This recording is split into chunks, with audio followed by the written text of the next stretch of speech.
Look, I'm going to move on with the climate change thing into part 2. And if you are watching this as an individual segment, go back and watch the other one, or you can watch this and go back and watch the other one. Get them together. I want to talk about thinking Christianly about the climate. Having established that the culture we're in is not thinking Christianly about the climate, what then is right and good? What's our foundation? And I'm going to give you some of those Christian principles, and we need to do that because we need to detox our heads from the cultural Marxist rubbish that's swirling around and that we're swallowing too quickly. I'll read the verse again for those watching this as an individual segment. What partnership have righteousness and lawlessness? What fellowship has light with darkness? Or what harmony has Christ with Belial? Or what has a believer in common with an unbeliever? Or what agreement has the temple of God with idols? Whatever we think about an issue, it cannot be that we have piggybacked on something that is actually false, untrue, that is darkness, that is Antichrist. We instead need to get to the truth, and we need to build up from there. And look, you may have a slight different position once you build up from the truth. That's fine. But it should only be slight because the principles are refreshingly clear. Let me read some things. Genesis 1. Then God said, "Let us make man in our image, according to our likeness, and let them rule over the fish of the sea, and over the birds of the sky, and over the cattle, and over all the earth, and over every creeping thing that creeps on the earth." God created man in his own image. In the image of God he created him. Male and female he created them. God blessed them. And God said to them, "Be fruitful and multiply and fill the earth and subdue it and rule over the fish of the sea and over the birds of the sky and over every living thing that moves on the earth." Then God said, "Behold, I have given you every plant yielding seed that is on the surface of the earth and every tree which has fruit yielding seed. It shall be food for you." And then move to Genesis 2. Then the Lord God took the man and put him into the Garden of Eden to cultivate it and to keep it. Right. Why read that? Note the principles. Here are the words used concerning our responsibility to creation. Rule, subdue, cultivate, and keep. Together, some people say, well, steward. They try and combine the four. Well, fine, you could do that. But there's a tension here of ruling, subduing on the one hand, and I guess cultivating and keeping on the other hand. In other words, the earth is productive. The earth is given for man, not man for the earth. You can't get that the wrong way around. It's there for us. There is a sense in which, we are to subdue it. We are to have authority over it. But at the same time, make sure that, you are cultivating, which is the idea of making sure that it kind of remains sustainable. It kind of remains productive. We're not reckless. We don't pillage. We don't destroy wantonly. We don't do those sorts of things. It's like we exercise rulership and subjugation. We do it responsibly by cultivating and taking of the fruits of that cultivation, and we rinse and repeat. That's kind of the human habitation command. That's what we're supposed to do. Secondly, I want to notice this, the fact that God says he has given us all these good things, and at this stage it's not yet meat and so on, but it's plants and all that kind of thing. He says, look, all over all the earth, there's all this that's been given to you to take and to use, and he says that is to enable you to be fruitful and to multiply and to fill the earth. So it is not wrong as a principle to take the resources of the earth. The earth is for man. The earth is for humanity. It's for us. Also, population growth is far from wrong.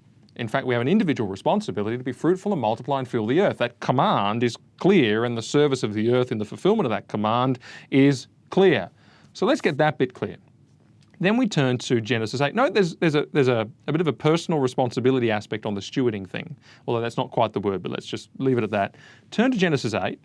And here's something about the big paradigm of the climate systems of the earth and the role of God in sustaining and keeping the whole business going.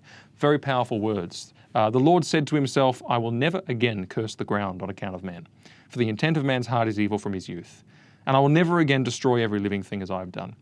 While the earth remains, seed time and harvest, and cold and heat, and summer and winter, and day and night shall not cease." Isn't that remarkable? There's a lot in that.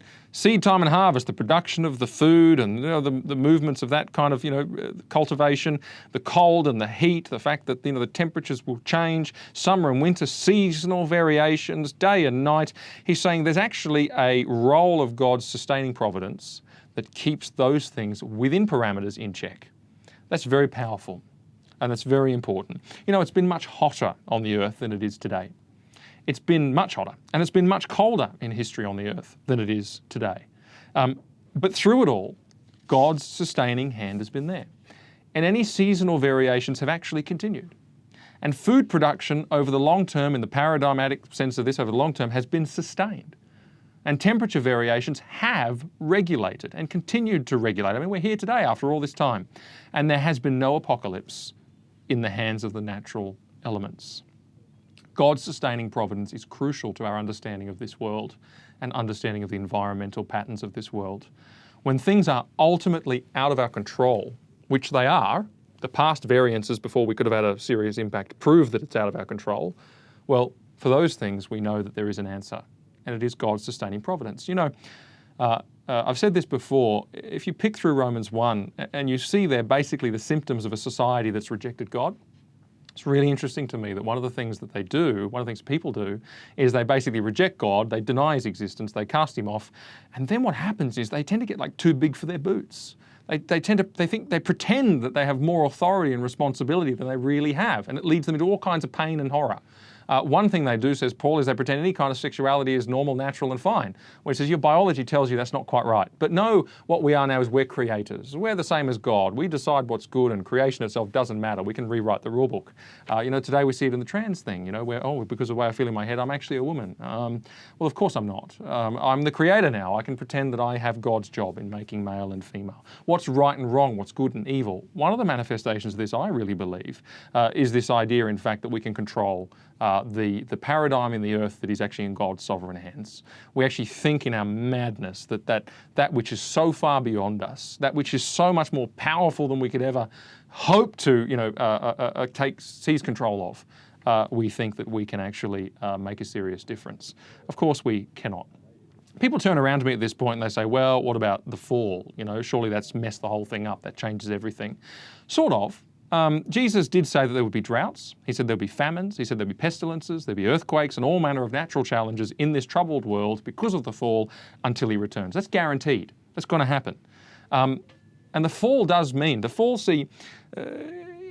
is not outside of God's control. His sustaining providence is still there. But at particular places, at particular times, not over all the earth, as Genesis 8 makes clear, but in particular places, at particular times, there will be a challenging degree of variance. Whether it's a period of no rain, whether it's a period of natural disaster, whether it's the coldest winter on record, the wettest summer on record, a few years of bad harvest, that's going to happen because it's a fallen earth. And that is part of the fall, which God actually subjected the earth to, as we shall soon see. But let's get this straight. These things are getting less and less. These things, deaths from natural disasters, are the lowest on record. These things are getting more and more mitigated against. Why? Because of technology, because of civilization, because we can mitigate, we can get around, we can avoid, we can do things in our civilization and the way we house ourselves and the way we respond to these things and accommodate them and science and all the rest of it that actually mean that these threats are reduced. And it's funny that the Extinction Rebellion people and all that kind of stuff, they actually want to cast off Western society and destroy huge aspects of it. You say, well, hang on, these things that are a given as part of our existence, we're actually mitigating against them through civilization. These things will happen. They have always happened. But there is a solution. The solution is in Romans 8. It says, for the anxious longing of the creation waits eagerly for the revealing of the sons of God. For the creation was subjected to futility not willingly, but because of him who subjected it, in hope that the creation itself also will be set free from its slavery to corruption into the freedom of the glory of the children of God. For we know that the whole creation groans and suffers the pains of childbirth together until now. And not only this, but we ourselves, having the first fruits of the Spirit, even we ourselves groan within ourselves, waiting eagerly for the adoption as sons, the redemption of our body. God subjected the creation to the fall. That's what we're told there. Him who subjected it, capital H. God is still sovereign over fallen creation, so his promises of sovereignty still stand. Those variations and those catastrophes that we face are within the parameters of his sovereign control. And the fallen creation will be released from its struggle when? By God himself. The one who made it, the one who subjected it to fall, and the one who will redeem it and glorify it. That is where we're headed in a day to come. That again is a paradigm that is outside of our control. So what does it all mean? How do we summarise? Well, there's two levels. There's the overall paradigm. There's the climate system.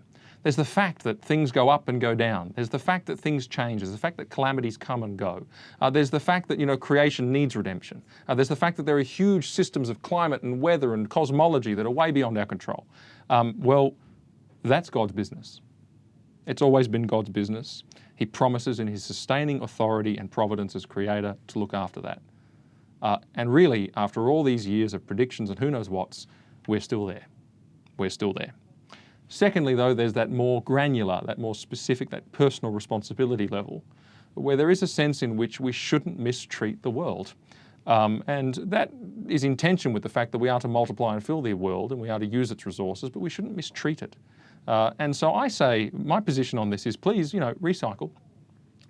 Yeah, there are real issues. Plastics being pumped into the ocean and all the destruction that's causing, that got to be fixed. We can't be surprised when we just pollute the earth and destroy it and say, well, we aren't getting fishing as much fish out of the sea as we used to. Well, that's our fault. That's in our direct responsibility. We should fix that. Cultivate the earth.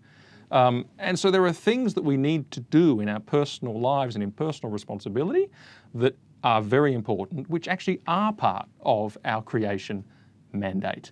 But let's not get too big for our boots. Let's focus on those things and not worry about the overall paradigm, which is in God's sovereign hand. And see, this takes away an aspect of the climate change debate which really bugs me, which is the virtue signalling, because it comes down to what we're doing personally, and much less about going to the UN and demanding that the world change things that aren't really going to change those ultimate paradigms. Basically, don't be deceived. In conjunction with this segment and the segment before it, get your creation stewardship ideas from God, and you may differ a little from me, but it shouldn't be too much when you read this stuff, but get them from God. Don't get them from man. And maybe one time I'll do an analysis of some science as well, and we can look at that side of it. But for now, I reckon that's more than enough, and that was the truth of it.